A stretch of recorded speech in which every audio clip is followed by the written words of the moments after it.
Assalamualaikum warahmatullahi wabarakatuh. Perkenalkan, nama saya Aisyah Juliato dengan NIM G002450.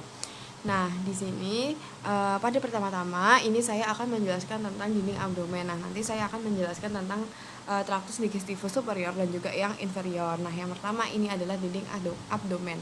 Langsung saja. Nah, dinding abdomen itu dibagi menjadi dua, anterolateral dan juga posterior.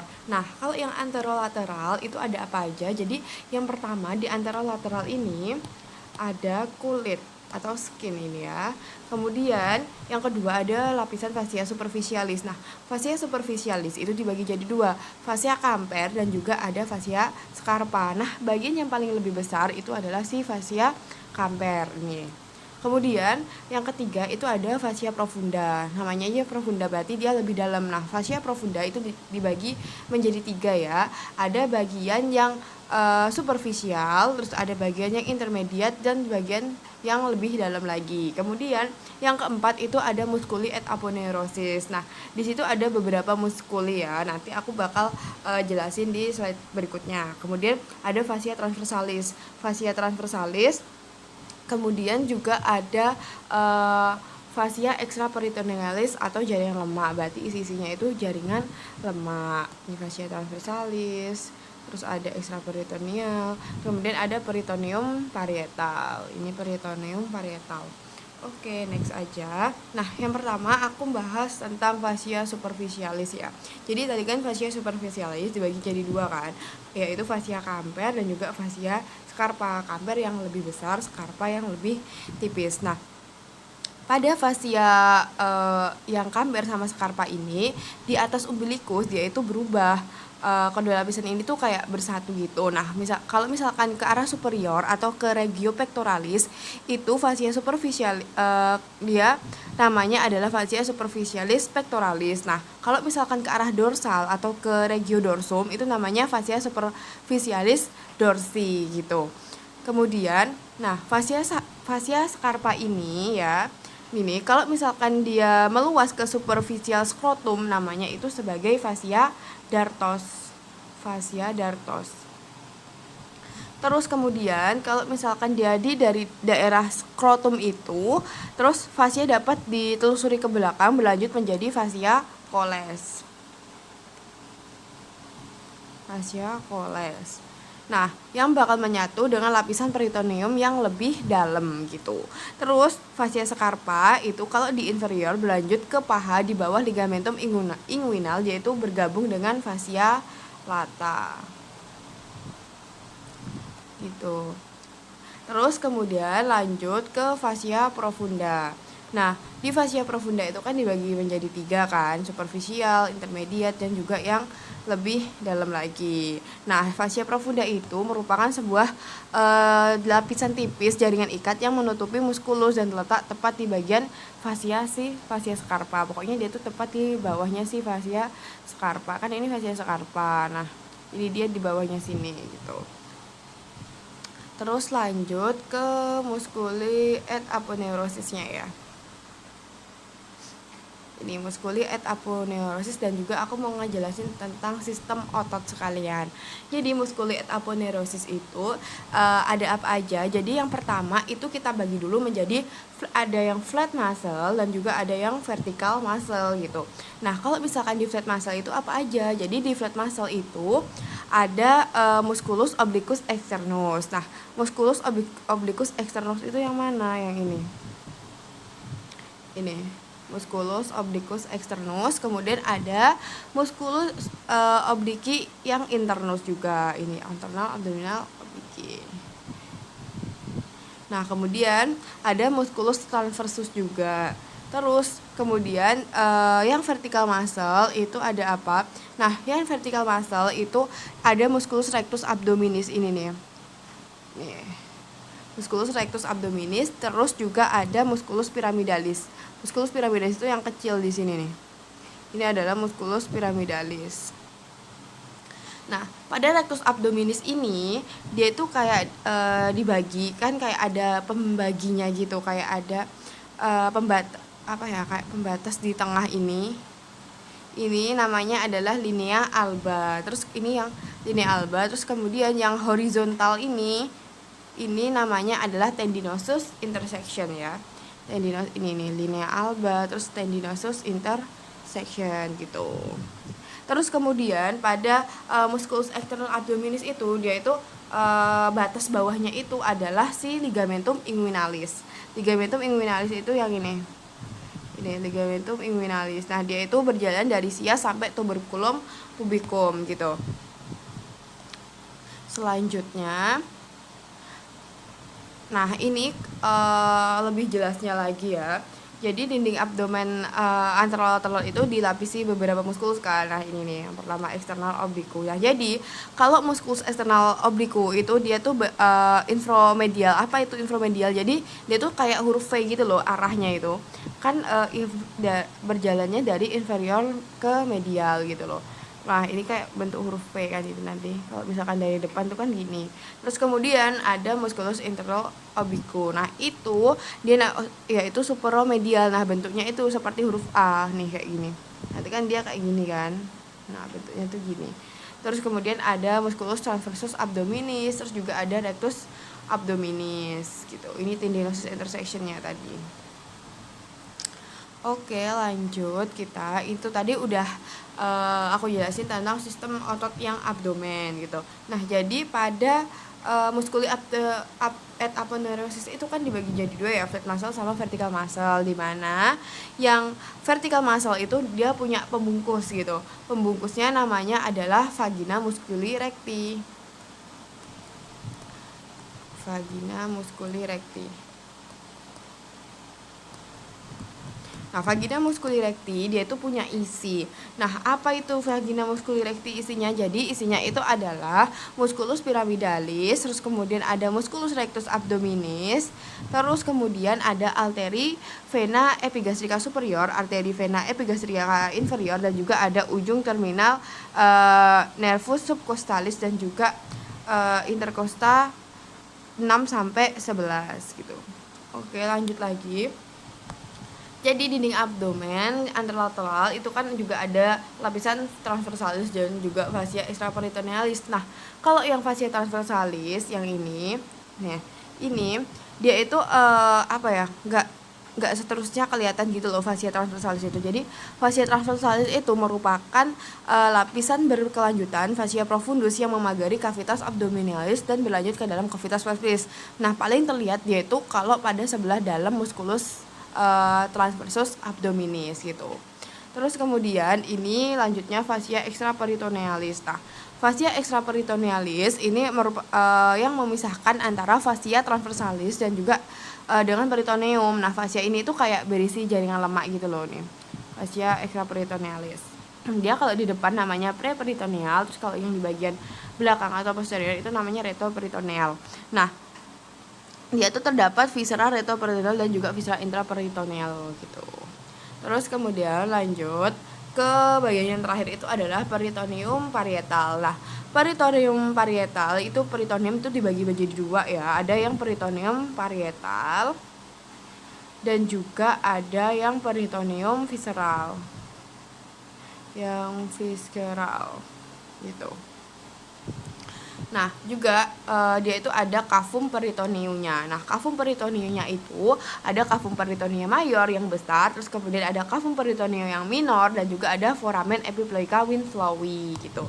Nah, jadi peritoneum parietal itu apa? Jadi peritoneum parietal itu sebenarnya adalah lapisan yang melapisi bagian dinding abdomen dan menjadi bagian dari dinding abdomen. Nah, peritoneum visceral ini, yang visceral, dia itu lapisan peritoneum yang melapisi langsung permukaan organ viscera abdominis, baik sebagai permukaan organ disebut organ retroperitoneal dan juga organ intraperitoneal. Nah, nanti aku jelasin apa itu organ retroperitoneal dan juga intraperitoneal. Nah, cavum kedua lapisan ini itu membentuk suatu rongga yang dinamain tadi yang aku jelasin, ada cavum peritoneum mayor dan juga cavum peritoneum minor. Nah, kemudian si cavum peritoneum mayor dan juga cavum peritoneum minor itu dia itu dihubungkan oleh suatu lubang. Nah, lubang itu namanya yang tadi adalah foramen epiploica Winslowi ini yang menghubungkan antara cavum peritoneum mayor dan juga cavum peritoneum minor gitu.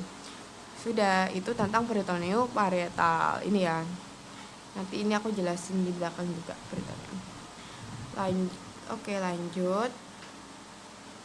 Lanjut ke dinding abdomen yang posterior, yang bagian belakang gitu ya. Yang pertama itu lapisannya masih sama, ini ada kulit ya kan. Ada kulit, terus ada fascia superficialis dorsi, terus ada musculus. Nah, musculusnya di sini tapi itu dibagi menjadi beberapa lapisan. Ada lapisan pertama sampai keempat. Nah, lapisan pertama itu ada musculus latissimus dorsi. Musculus latissimus dorsi itu ada di bagian posterior dan dia itu paling gede gitu loh. Terus ada musculus lapisan yang kedua itu ada musculus obliquus externus abdominis, erector spinae, longissimus dorsi, dan juga ada musculus serratus posterior inferior. Kemudian di lapisan ketiga itu ada musculus multifidus, terus ada musculus interspinalis, musculus obliquus internus abdominis. Terus kemudian lapisan keempat itu ada musculus quadratus lumborum, musculus iliopsoas, musculus transversus abdominis, kemudian ada lapisan fascia extraperitonealis atau jaringan lemak, kemudian ada peritoneum parietal. Nah, gitu. Ini ya tadi muskulus-muskulusnya. Nah, selanjutnya, lanjut. Itu tadi adalah dinding-dinding abdomen ya kan, lapisan-lapisan dinding abdomen. Nah, sekarang aku mau ngejelasin tentang struktur penggantung yang menjaga organ pencernaan pada posisinya. Nah, kalau misalkan nggak ada struktur penggantung ini, pasti kan organ pencernaan kita itu kan bisa kayak kemana-mana gitu kan. Nah, makanya ada struktur penggantung ini yang biar organ pencernaan kita itu tetap pada posisinya seperti itu. Nah, struktur penggantung yang menjaga organ pencernaan itu ada peritoneum parietal. Jadi peritoneum parietal itu memiliki fungsi ya. Jadi fungsinya peritoneum parietal itu sebagai pelumas untuk mencegah gesekan antara viscera abdomen, terus kemudian untuk menyimpan lemak, kemudian untuk mempertahankan terhadap infeksi dan sebagai alat penggantung organ viscera, dan juga mempercepat absorpsi obat yang dimasukkan secara intraperitoneal. Nah, itu fungsinya dari peritoneum parietal gitu ya. Terus kemudian tadi kan aku ngejelasin tentang organ retroperitoneal dan juga intraperitoneal gitu kan. Jadi kan peritoneum itu kan yang menggantung gitu kan. Nah, ada yang namanya Sedgwicker. Nah, Sedgwicker itu adalah viscera retroperitoneal. Jadi di situ ada suprarenal gland, terus ada aorta, ada duodenum, ada pankreas kecuali kauda, ada ureter, terus kemudian ada kolon descendant, kemudian ada ginjal, ada esofagus dan juga rektum. Nah, kalau yang intraperitoneal itu tuh ada gaster, terus ada duodenum pars superior, yeyunum, ileum, appendix veriformis, terus ada kolon transversum, kolon sigmoidea, terus kemudian ada kauda pankreas dan juga lien dan hepar gitu.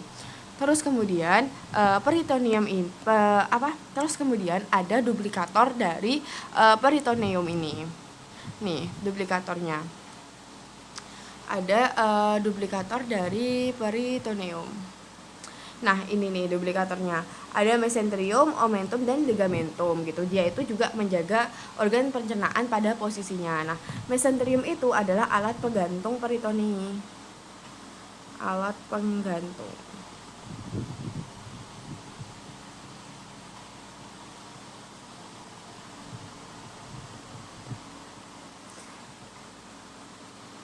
Jadi kalau yang mesenterium ini dia itu merupakan duplikator dari peritoneum. Dia itu 2 lapisan peritoneum. Kalau omentum dia itu 4 lapisan peritoneum. Terus juga ada ligamentum yang menjaga juga. Nah, kemudian yang pertama itu adalah mesenterium. Nah, mesenterium itu tuh melekatnya pada viscera yang intraperitoneal. Tadi organ-organ yang udah aku sebutin tadi kan, yang viscera intraperitoneal ke dinding abdomen yang posterior gitu. Ini pada viscera intraperitoneal.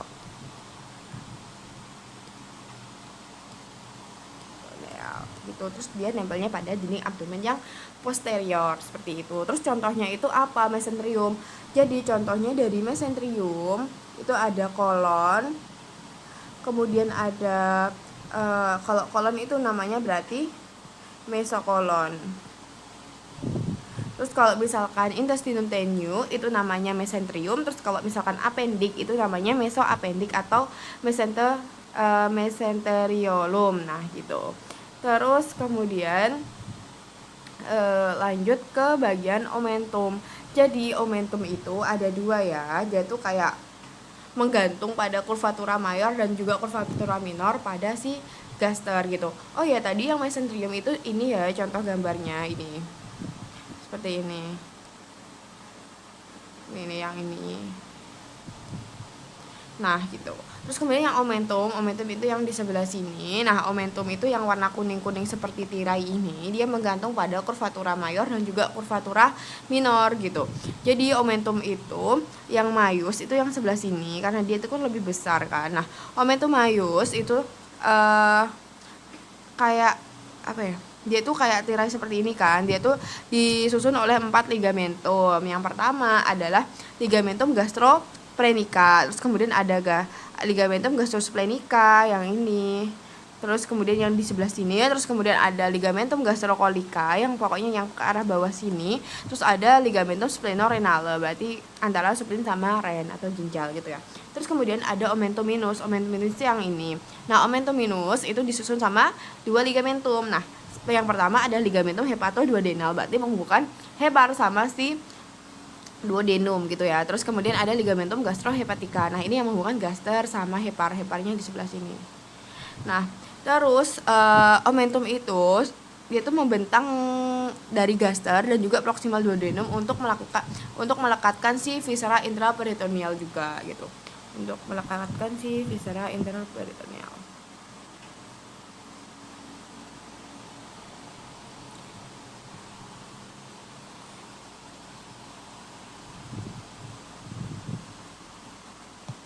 Tuh nih ya, gitu. Terus kemudian setelah itu ada ligamentum ini. Ligamentum peritonei. Nah, ligamentum ini dia tuh melekat antara organ ke organ lain ataupun ke dinding posterior abdomen dan dapat membentuk bagian dari omentum. Si ligamentum itu tadi kan ada kan beberapa ligamentum yang menyusun si omentum gitu kan. Nah, ligamentumnya itu ada yang di hepar, terus juga ada yang di gaster gitu. Kalau yang di hepar apa?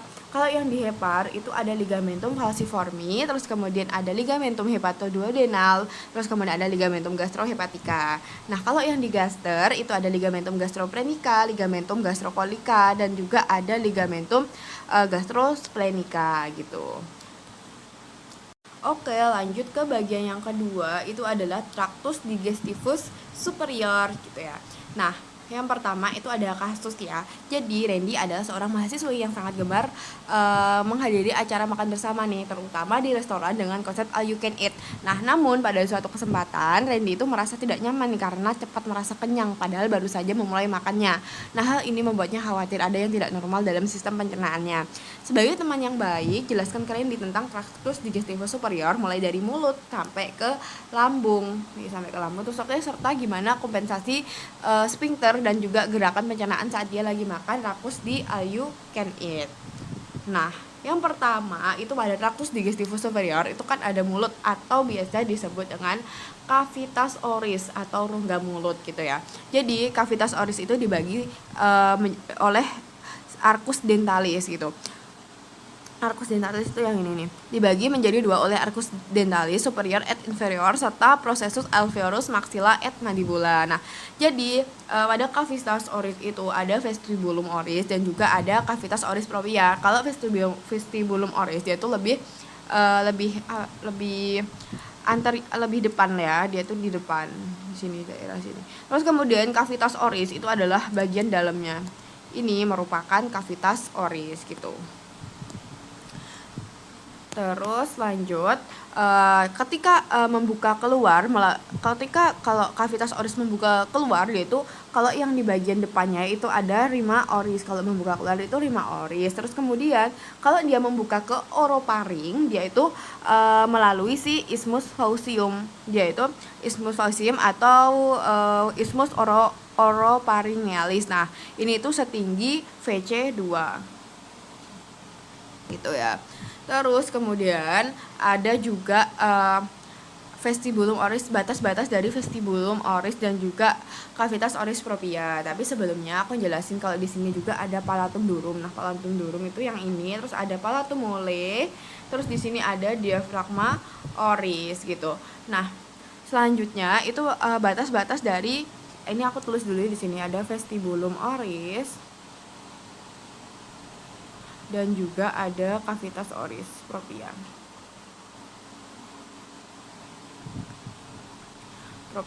Nah, pada vestibulum oris ya, atau bagian yang lebih depan di sini gitu, itu ada batas di anterolateralnya. Kalau bagian anterolateralnya di situ ada labium superius, yaitu yang ini, terus ada labium inferius dan juga ada corpus adiposum buccae. Terus kemudian di bagian superior atau bagian atasnya itu ada lipatan-lipatan membran mukosa. Lipatan membran mukosa superius oris dan juga corpus adiposum buccae ke arah gingiva. Kemudian ada batas yang bagian dorsal atau bagian belakangnya. Nah, itu adalah processus alveolus mandibula et maxilla dan juga ada arcus dentalis superior dan juga inferior gitu. Terus kemudian untuk bagian inferiornya, di bagian bawahnya dia itu ada lipatan membran mukosa dari labium yang inferius dan juga ada corpus adiposum buccae gitu.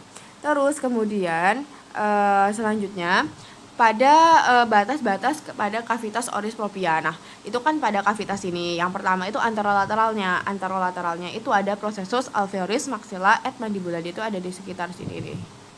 Nah, kemudian juga ada batas superior. Nah, batas superior itu pada palatum durum dan juga palatum mole. Terus kemudian basisnya atau bagian dasarnya itu dibasis oleh diafragma oris ini yang diafragma oris. Terus kemudian ada yang di bagian posteriornya itu adalah isthmus faucium gitu.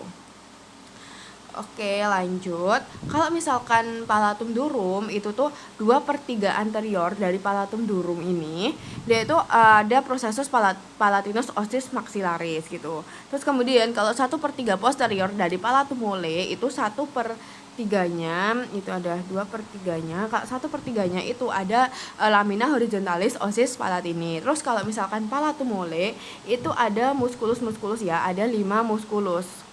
Ada 5 musculus, disingkat sama telepop. Nah, T berarti adalah musculus tensor fili palatini.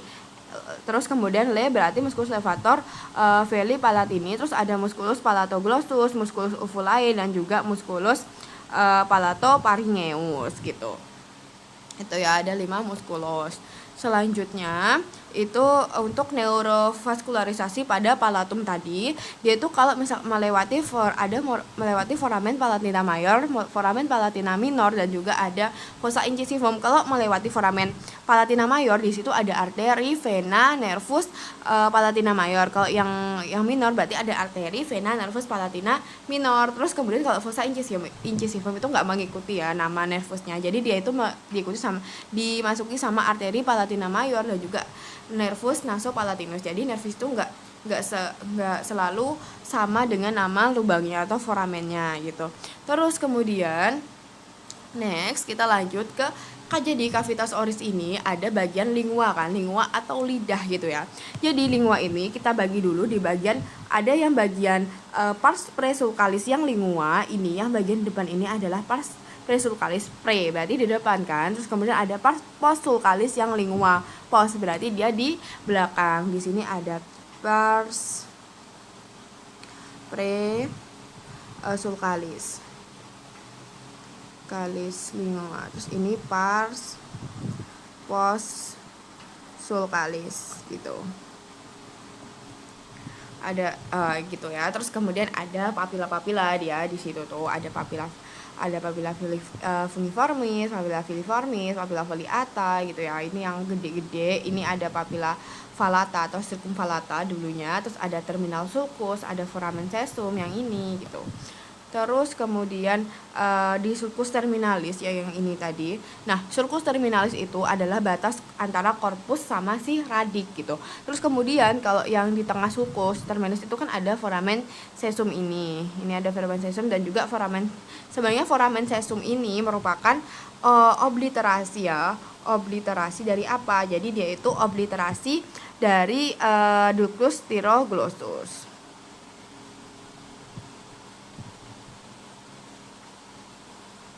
Terus gitu. Ini ada ductus styroglossus nih. Terus kemudian ada epiglottis, terus ada median epiglottis ini. ada yang medial, ada yang lateral. Nah, terus ini ada lateral glosso epiglottic. Yang ini terus kemudian ada di sini itu ada vallecula juga, dan ada tonsilla palatina ini ya, yang di kanan kirinya ini gitu. Terus kemudian lanjut pada inervasi ya, berarti inervasi pada lingua. Jadi inervasi pada lingua, kalau misalkan yang nervus motorik itu ada cuma satu ya, pokoknya adalah nervus hipoglossal atau nervus yang ke-12 hipoglossus itu adalah nervus motoriknya gitu. Kecuali pada si palatoglossus. Nah, kalau misalkan yang palatoglossus itu dia pakai nervus vagus gitu. Nervus vagus atau nervus 10. Terus kemudian bagian nervus sensori gitu. Jadi nervus sensori itu tuh dibagi jadi dua, ada yang secara umum, general, dan juga ada yang spesial gitu. General dan ada yang spesial. Nah, kalau yang general itu ada di sini. Jadi bagian generalnya itu ada sensasi umumnya. Kalau kita merasakan sakit gitu kan pada lidah atau apa, nah itu tuh dia adalah nervus umumnya. Dia yang yang menginervasi itu adalah nervus mandibularis melalui nervus lingualis. Kemudian kalau kita merasakan manis, asam apa, itu menggunakan yang spesial. Nah, ini adalah namanya diinervasi dengan nervus facialis atau nervus ke-7 gitu. Terus kemudian 1/3 posteriornya itu ada sensasi umum dan juga khusus. Nah, general dan spesialnya itu kalau pengecapan itu melalui nervus glossopharyngeus atau nervus 10 gitu. Nervus 9. Bukan nervus 10 ya, maaf ya. Ini glossopharyngeus atau nervus 9 gitu. Selanjutnya kita lanjut. Nah, ini ada muskuli dari lingua ya. Jadi muskuli itu dibagi jadi dua, ada yang ekstrinsik dan juga ada yang intrinsik gitu. Kalau ekstrinsik itu yang ini. Nah, muskuli ekstrinsik itu bisa kita singkat jadi GHSP. Ada genioglossus, hyoglossus, styloglossus, dan juga palatoglossus. Yang aku jelasin tadi, palatoglossus itu beda sendiri nervus motoriknya, yaitu nervus vagus. Yang lain itu adalah nervus hipoglossus atau nervus 12 gitu. Terus kemudian muskuli intrinsik ya. Ini ada yang ada di bagian linguanya di sini nih. Nah, muskuli intrinsik itu bisa kita jadi singkat jadi LLTV ini. Yang pertama ada longitudinalis superior, ada longitudinalis inferior, terus ada vertikal lingua, ada transversus lingua gitu ya. Terus kemudian lanjut ke glandula. Jadi ada glandula saliva. Jadi glandula saliva ini ada 3 ya. Yang pertama ada glandula parotis, terus ada glandula submandibular, terus ada glandula sublingual. Kalau yang glandula parotis itu dia bermuara pada papila parotis. Kemudian kalau glandula submandibular itu dia bermuara pada karuncula sublingualis. Terus kalau sublingual itu bermuara pada plica sublingualis gitu aja. Terus kemudian ada dentes juga ya, dentes atau gigi gitu ya. Gigi itu kan ada gigi seri, gigi taring gitu-gitu. Nah, namanya di sini kalau misalkan yang gigi seri ya, namanya itu adalah dentes incisivi gini. Ini dentes incisivi. Kalau yang taring itu namanya adalah dentes caninus. Terus kemudian ada gigi-gigi yang permanen itu namanya premolar. Terus kemudian ada yang gigi geraham itu namanya adalah gigi dentes yang molar gitu. Selanjutnya kita lanjut, kalau misalkan udah ya, lanjut ke bagian selanjutnya. Nah, bagian selanjutnya itu adalah oroparing. Jadi oroparing itu dibagi menjadi 3, ada nasoparing, oroparing, dan juga hipoparing atau laringoparing. Jadi nasoparing itu yang ini, oroparing ini, dan juga ada laringoparing. Nah, kalau oroparing yang membuka itu kan tadi ada isthmus faucium ya kan di sini kan. Gitu sih. Terus kemudian oroparing itu membentangnya setinggi vertebra cervical 2-3 gitu. Terus kemudian lanjut ke bagian esofagus. Oke, kita ke bagian esofagus ya. Esofagus itu ada di bagian dari posterior trakea gitu. Nah, esofagus itu memiliki 3 parts nih. 3 parts apa aja sih 3 partsnya? Yang pertama itu ada pars cervical setinggi VC6 ya kan. Terus kemudian ada pars thoracica ini sampai VT1. Yang ini adalah pars thoracica itu dari VT1 sampai 10. Terus kalau pars abdominalis di bawah ini pada VT yang ke 11 sampai 11 kayak. Terus kemudian letaknya itu kan di posterior trakea. Terus kemudian yaitu ada sebuah penyempitan nih. Apa itu penyempitan? Yaitu angustia gitu ya. Nah, penyempitan yang pertama itu ada bagian yang paling superior di sini. Karena kenapa dia menyempit? Karena di situ ada muskulus yang namanya adalah musculus cricopharyngeus. Nah, musculus cricopharyngeus itu yang ini, yang kayak ini. Terus kemudian ada juga cartilagus cricoidnya, makanya dia menyempit di bagian situ. Dia setinggi VC6. Terus kemudian penyempitan kedua itu yang di bagian medialnya, angustia media. Nah, angustia media itu setinggi VTH4 sampai 5. Nah, dia itu menyempit karena ada arcus aortanya ini dan juga ada bronchus primarius dexter yang menyilang yang ini. Terus kemudian ada angustia inferior di sini. Dia angustia inferior itu saat melewati hiatus esophagus atau melalui si garis diafragma ini. Kemudian lanjut ke bagian udah itu aja yang esophagus. Terus fagus. Lanjut ke bagian selanjutnya pada traktus digestif superior itu ada gaster. Gaster atau biasa kita sebut ini adalah lambung gitu ya. Gaster. Jadi gaster itu dia itu ada dibagi jadi 4 bagian utama yang 4 bagian utama yang besar gitu ya. Nah, yang pertama itu adalah ada pars cardiaca. Ini ada pars cardiaca yang warna hijau. Nah, terus kemudian ada fundus, ada korpus yang besar antara fundus dan juga pars pyloricus ya. Dia adalah atau korpus ya namanya. Terus kemudian ada pars pyloricus yaitu ada dibagi jadi 2 antrum yaitu dan juga kanalis gitu. Nah, selanjutnya pada pars cardiaca ini ya, yaitu di sini ada sebuah lubang namanya adalah orifisium. Di sini ada orifisium. Orifisium berarti orifisium apa di sini cardiacum. Terus kemudian di bagian kanalis pleuris juga ada sebuah lubang di sini. Namanya adalah orifisium yang berarti dia di pylorus, berarti namanya pyloricum gitu. Nah, kemudian selanjutnya di sini juga ada kurvatura mayor dan juga kurvatura minor yang lebih kecil. Terus di sini ada sebuah incisura antara fundus ini sama si esophagus namanya incisura cardiaca. Terus juga di sini ada di bagian inferior dari kurvatura minor itu ada sebuah incisura namanya ada incisura angular nih ada di sini gitu. Terus kemudian di bagian di bagian superior dari gaster ini ada muskulus ya, namanya adalah gastroesophageal sphincter atau les, itu yang mencegah reflux gaster, nanti bakal aku jelasin. Kemudian ada musculus sphincter pylorus. Nah, musculus sphincter pylorus itu ada di bagian kanal pylorus dan fungsinya nanti juga aku bakal jelasin di belakang gitu. Terus kemudian yang orifisium tadi yang ini berarti dia itu setinggi VTH berapa? VTH 11. Kemudian kalau yang pyloricum ini setinggi VL1, VT bang yang ke-1.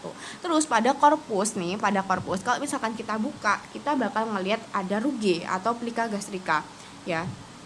Yang ini nih, yang kayak lipatan-lipatan ini. Jadi itu tuh namanya rugae. Nah, itu merupakan lipatan mukosa ya, gitu. Terus kemudian lanjut ke bagian omentum pada gaster gitu ya.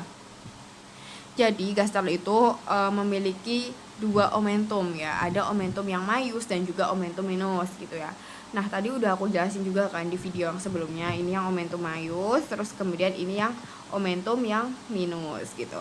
Terus kemudian pada gaster ini juga dilapisi sama lapisan-lapisan otot ya gitu ya. Ini lapisan-lapisan ototnya.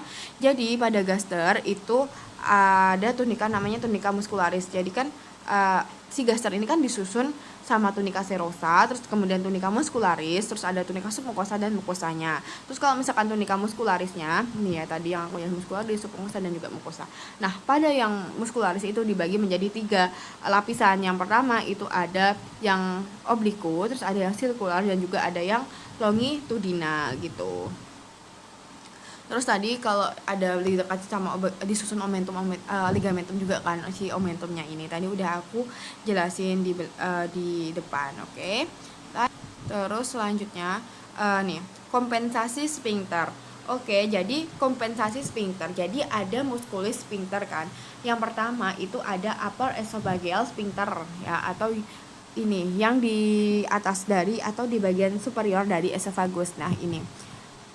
Nah, jadi upper esophageal sphincter ini berfungsi untuk apa? Jadi fungsinya dia itu untuk mencegah makanan masuk ke dalam trakea gitu loh. Terus dia terletak di bagian atas kerongkongan di dekat faring atau bagian tenggorokan yang menghubungkan hidung dan mulut. Nah, ini sphincter ini tuh dapat bergerak secara sadar maupun gak sadar dan akan terbuka agar makanan itu bisa lewat dan turun untuk dicerna. Nah, juga pada upper esophageal sphincter ini dia itu akan tertutup jika tidak ada makanan dan minuman yang masuk ke esofagus. Jadi dia bakal terbuka ketika ada makanan dan dia itu bakal menyalurkan makanan dari mulut itu ke dari mulut gitu ya, yang bakal membukakan jalan makanan gitu ya.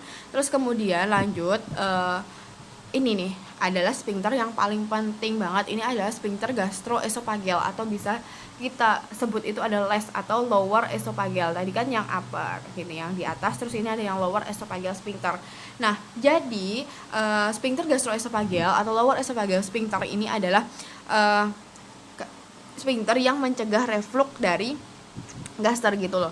Nah, jadi makanan itu kan berjalan turun melalui esofagus tuh kan. Nah, ujung otot dari esofagus itu yang sedang berperistaltik akan berelaksasi sehingga makanan dapat masuk ke gaster gitu. Nah, kontraksi tonic sphincter ini mencegah isi lambung mengalami regurgitasi ke dalam esofagus. Nah, jadi penutupan sphincter ini tuh diatur oleh nervus vagus dan juga aktivasinya itu dapat meningkat oleh hormon gastrin dan juga menurun oleh hormon sekretin, kolesistokinin dan juga glukagon gitu. Jadi kalau misalkan hormon ini berlebihan atau hormon ini terlalu turun, juga itu bisa mempengaruhi dari si sphincter gastroesophageal gitu kan. Gitu. Terus selanjutnya ke bagian musculus sphincter pyloricus. Nah, musculus sphincter pyloricus itu ada di bagian ujung daripada si gaster gitu. Nah, musculus sphincter pyloricus itu merupakan suatu cincin muskulorum tebal sebagai katup untuk mengatur kecepatan pengeluaran isi gaster ke duodenum nih, ada di sini gitu ya. Selanjutnya itu adalah gerakan pencernaan. Jadi gerakan pencernaan itu ada gerakan peristaltik ini nih contohnya. Ini gambarnya ya. Jadi gerakan peristaltik ini adalah gerakan otot yang terjadi secara berulang-ulang di saluran pencernaan untuk mendorong makanan dan juga cairan dari mulut hingga ke anus. Jadi gerakan peristalis itu dari bagian mulut ini turun ke sini. Nah, itu dia sampai ke anus. Gerakan ini mirip seperti gelombang gitu kan, ini kayak gini. Nah, seperti gelombang. Terus dia itu gerakan ini dimulai dari tenggorokan saat menelan makanan gitu. Terus otot-otot kerongkongan di situ akan berkontraksi atau otot-otot esofagus itu akan berkontraksi untuk mendorong makanan ke lambung. Contohnya tadi ada upper esophageal ya kan. Terus kemudian setelah itu gerakan peristaltik itu akan terus terjadi di sepanjang saluran pencernaan hingga makanan cairan itu mencapai anus dan uretra. Nah, gerakan peristaltik ini memiliki fungsi itu ada menghancurkan makanan, mempermudah penyerapan nutrisi di dalam tubuh dan juga untuk memungkinkan proses pencernaan itu gitu. Oke, selanjutnya aku bakal ngejelasin tentang tractus digestivus yang inferior di bagian bawah ya. Yang pertama itu ada jejunum dan juga ileum. Nah, jadi nanti aku bakal ngejelasin perbedaan jejunum dan ileum. Tapi sebelum itu aku mau ngejelasin tentang letak jejunum dan juga ileum. Nah, jadi kalau jejunum itu dia itu mayoritas itu berada pada kuadran kiri atas. Sedangkan ileum itu lebih banyak di kuadran kanan yang bawah gitu ya. Terus kemudian jejunum itu dimulai pada flexura duodenal jejunal yang ada pada bagian jejunum itu dimulai pada flexura duodenal jejunal, yaitu pada bagian antara duodenum sama jejunum itu kan. Terus ileum itu berakhir pada plika iliosekal atau bagian dalam atau dan juga atau jungstura iliosekal bagian luar gitu. Terus kemudian selanjutnya itu adalah perbedaan dari jejunum dan juga ileum gitu. Yang pertama perbedaannya itu dari letak. Kalau misalkan jejunum itu letaknya gimana? Jadi dia itu letaknya tuh di regio umbilicalis, sedangkan letak di si ileum ini dia ada di kanan bawah kavum abdomen pelvis gitu.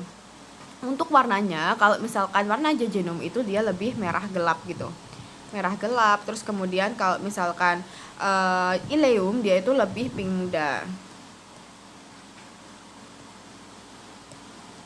Terus kemudian untuk diameternya, dia itu diameternya itu sekitar 2 sampai 4 cm. Terus kemudian kalau diameter dari ileum dia itu sekitar 2 sampai 3 cm gitu. Terus kemudian untuk dinding otot polosnya, jadi dinding otot polos dari jejunum dia itu lebih tebal daripada si ileum gitu. Nih, dinding ototnya itu lebih tebal dari si ileum. Ini lebih tebal. Tebal, tipis gitu. Terus kemudian untuk vaskularisasinya, jadi vaskularisasinya pada jejunum itu juga lebih panjang ya. Kalau ini tuh lebih panjang, sedangkan yang ileum itu dia lebih pendek. Terus untuk arkades, nah arkades itu yang mana? Jadi arkades itu yang ini nih. Ini arkades. Jadi kita bisa ngelihat sendiri ya. Jadi kalau misalkan arkades dari jejunum ya, dia itu hanya 1 sampai 2 tingkat doang ya kan. Nih, arkadesnya ini dia itu cuma 1 atau 2 tingkat. Nah, kalau yang dibanding yang ini coba lihat. Nah, ini tuh lebih kompleks gitu loh. Ini tuh lebih kompleks, kayak lebih bersusun-susun gitu. Terus kemudian ada vasa recta. Vasa recta itu yang ini nih, yang panjang-panjang. Jadi pada vasa recta yang jejunum berarti kan ini lebih panjang kan vasa rectanya. Terus kemudian yang ini lebih pendek karena di sini kan si arkadesnya itu kan lebih kompleks gitu. Terus kemudian lemak mesentri. Nah, lemak mesentrinya pada jejunum dia itu lebih sedikit. Ini lebih sedikit. Jadi ini sedangkan yang ileum itu lebih banyak. Terus kemudian ada plica sirkularisasinya, dia itu lebih besar, tinggi, perapat, sedangkan ileum itu lebih sedikit dan jarang, tidak ada bagian distalnya. Terus kemudian ada plaque pair. Nah, plaque pair pada jejunum, plaque pairnya ada plaque pairnya itu kalau di jejunum itu cuma beberapa, sedangkan di ileum itu plaque pairnya itu banyak gitu. Jadi itulah perbedaan dari jejunum dan juga ileum gitu. Selanjutnya aku ngejelasin ini ya, sebentar. Tadi aku ngejelasin dulu dari vaskularisasinya dari jejunum dan ileum. Jadi vaskularisasi dari jejunum dan ileum, arterinya itu menggunakan arteri jejunalis, arteri ilealis atau arteri intestinalis. Dan itu cabang dari arteri mesenterica superior. Terus kemudian yang ada arteri ileokolika. Terus venanya itu adalah vena mesenterica superior, seperti itu. Terus kemudian untuk inervasinya, jadi inervasinya itu pokoknya dia parasimpatisnya itu pokoknya nervus vagus gitu ya. Terus kemudian untuk simpatisnya itu pakai nervus planicus yang minor gitu. Planicus minor karena dia udah di organ midgut gitu ya. Terus selanjutnya oke, kita masuk ke intestinum crassum. Nanti aku bakal ngejelasin tentang struktur-struktur yang ada di kolon gitu. Jadi intestinum crassum itu kan ada bagian-bagiannya ya kan. Yang pertama itu ada cecum dan juga appendix piriformis ini nih. Cecum dan appendix piriformis nih appendixnya. Dia ini termasuk organ intraperitoneal seperti yang udah aku jelasin pada video yang pertama itu. Terus kemudian ada kolon. Nah, kolonnya itu dibagi menjadi 4 kolon ya. Yang pertama itu ada kolon ascendent, itu kolon yang naik ya. Kemudian ada kolon transversum, ini ada yang ini transversum, ini dia yang horizontal gitu.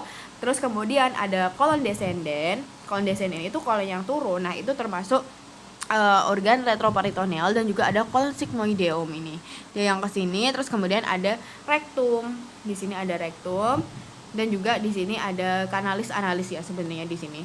Nah, jadi di sini yang termasuk organ intraperitoneal itu adalah cuma kolon sigmoideum dan juga kolon transversum dan juga ada sekum dan appendix piriformis. Yang lain itu termasuk retroperitoneal kayak kolon descendent and ascendant itu termasuk retroperitoneal gitu ya. Terus kemudian selanjutnya pada bagian intestinum crassum itu kan ada struktur-struktur yang penting tuh, struktur-struktur dari si kolon-kolon ini kan. Nah, pertama itu ada Taenia coli gitu. Taenia coli itu dibentuk sama stratum longitudinal tunica muscularis yang tidak membentuk lapisan yang utuh dan kontinu menutupi seluruh permukaan. Jadi dia tuh sebenarnya dari stratum longitudinal gitu kan. Terus kemudian Taenia coli itu dibagi menjadi 3 ya. Yang pertama itu ada yang Taenia mesocolica, ada yang mesokolika, terus kemudian ada yang omentalis, dan juga ada yang libera gitu. Nah, jadi yang pertama itu ada yang Taenia mesokolika gitu.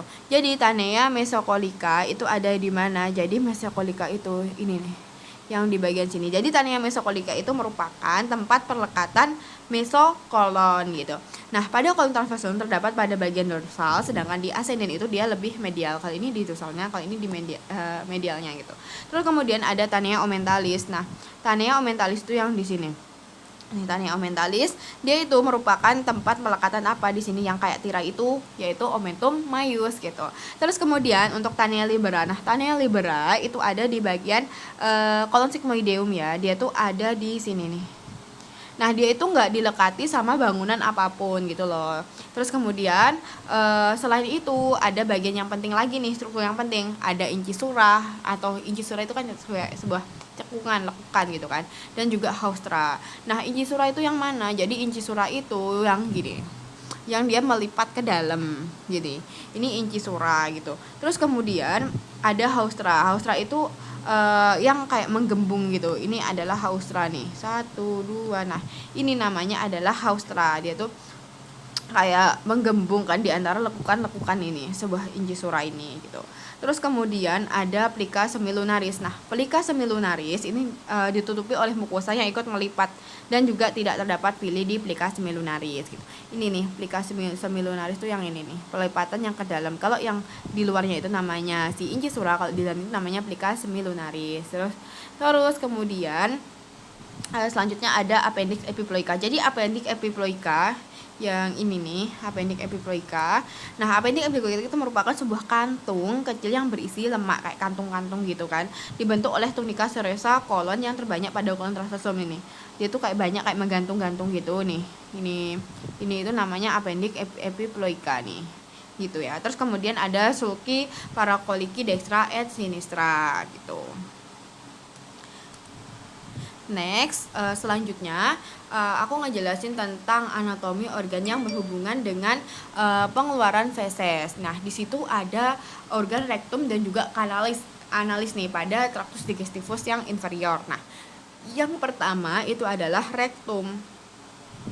Nih, rektum.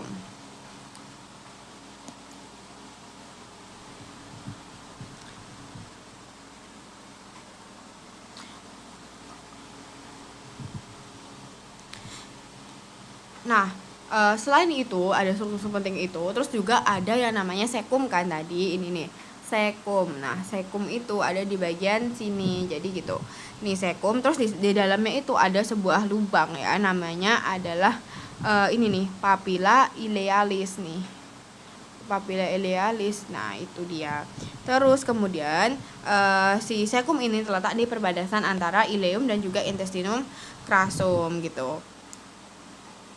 Selanjutnya itu udah, kemudian ada appendix. Nah, appendix itu dia itu ada beberapa appendix ya di pada kolon itu. Jadi letak appendix itu kalau menurut Monro Sphincter dia itu misalkan kita ukur dari sias sampai ke umbilikal. Nah, dari sepertiga lateralnya dari sias itu namanya adalah titik McBurney gitu kan. Itu untuk mengecek titik itu tuh untuk mengecek sebuah penyakit appendicitis gitu kan. Terus kemudian ada yang menurut garis Lanz. Nah, kalau menurut garis Lanz itu diukur dari sias dextra sampai sinistra. Nanti diambil dari ujung appendix 1/6 lateralnya dari yang dextra gitu. Ada titik MC Burney gitu.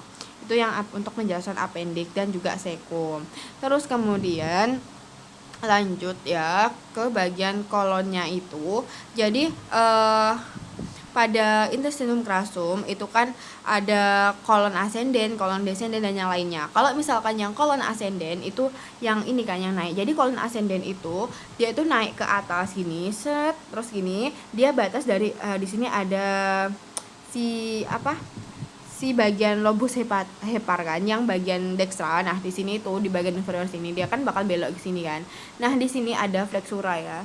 Namanya adalah flexura coli yang dextra gitu. Ini ada flexura coli yang dextra. Terus dia berlanjut jadi kolon transversum gitu. Nah, dia dipisahkan dari dinding abdomen anterolateral itu oleh omentum maius gitu. Terus kemudian lanjut ke kolon yang kolon yang sigmoideo, kolon yang descendent. Jadi kalau kolon yang descendent dia tuh kayak turun gitu kan dari kolon transversum. Nah, kolon transversum itu berjalan ke sini terus kemudian di sini membentuk sebuah flexura juga. Namanya adalah flexura coli sinistra gitu. Ini adalah flexura coli yang sinistra. Terus kemudian lanjut ke kolon descendent ya kan. Kolon descendent itu terletak pada kuadran kiri, atas dan bawah yang juga berjalan ke bawah dari flexura coli sinistra ini dan sampai ke pinggir pelvis nih, sampai ke pinggir pelvis. Terus selanjutnya itu adalah kolon sigmoideum. Nah, ini kolon sigmoideum. Nih, dia itu lebih pendek dari yang lainnya ya kan kolonnya. Yaitu kayak penggantung dari mesokolon sigmoideum gitu. Melanjutkan diri ke rektum. Ini dia rektum dan juga kanalis analis gitu. Terus lanjut ke bagian rektum nih kan. Nah, ini tuh rektum itu merupakan organ yang berhubungan dengan pengeluaran feses. Ada rektum dan juga ada kanalis analis. Nah, jadi rektum itu ada flexura sacralis dan juga ada ada flexura sacralis dan juga ada flexura perinealis gitu. Nah,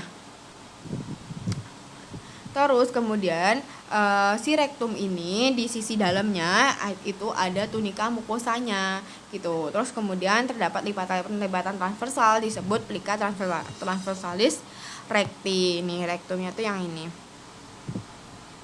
Terus selanjutnya pada rektum ini dia tuh juga pada zona transisi dari rektum ini ke kanalis analis itu ditandai sama linea anorectalis atau anorectalis junction seperti itu. Jadi kan tadi aku bilang kan di lipatan transversal yang disebut plica transversalis recti gitu. Nah, di bawah lipatan ini ya rektum itu mengalami dilatasi membentuk ampula recti. Jadi di situ tuh nanti ada ampula recti ya. Nah, jadi ampula recti itu terletak langsung di atas dan didukung oleh diafragma pelvis gitu. Nah, di ligamen dan juga ligamen anokoksigel, ampula recti itu memiliki kemampuannya apa? Jadi kemampuannya itu untuk berelaksasi karena fungsinya itu untuk menerima dan juga menahan akumulasi massa tinja sampai dikeluarkannya saat buang air besar. Hal ini menjadi ampula recti sebagai elemen penting lain yang mempertahankan kontinensi tinja gitu.